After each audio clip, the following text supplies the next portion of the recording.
नमस्कार प्रेक्षकांनो, शुभविवाह या मालिकेमध्ये आपण बघणार आहोत की इकडे मात्र आता पाचही जण हॉटेलमध्ये आलेले असतात आणि तेव्हा मात्र सगळेजण विचार करत असतात. इतक्यातच आता आकाश भूमीला म्हणतो की नाही, काही झालं तरी सुद्धा मी ही रिस्क घेऊ शकत नाही, तुझ्या जीवावर हे सगळं उठू शकतं. तेव्हा मात्र भूमी म्हणते, मला तुमच्या सगळ्यांची काळजी अगदीच कळते आहे, परंतु आपल्याला हे सगळं करावेच लागेल. तर तेवढ्यात आता घरी जाण्यासाठी ते बोलत असतात, परंतु आता भूमी म्हणते नाही, आपण इथलं भूमी स्पेशल खायचं आहे. तर तेव्हा मात्र आकाश म्हणतो ठीक आहे, आणि त्यानंतर ते ऑर्डर देतात आणि आपण एवढं खाऊन झाल्यावर इथून निघूया असं विचार करतात. तिकडे रागिणीला आता टेन्शन आलेलं असतं की नक्की पुढचा प्लॅन काय आणि मी अडकेल काय याच्यामध्ये, या गोष्टीचा विचार ती करू लागते.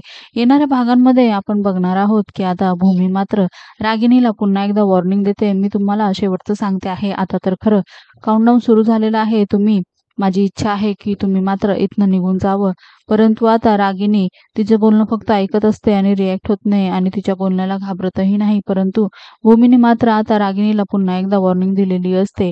मालिकेच्या अशाच नवनवीन भागांसाठी आपल्या चॅनलला नक्की लाईक करा, शेअर करा, सबस्क्राईब करा.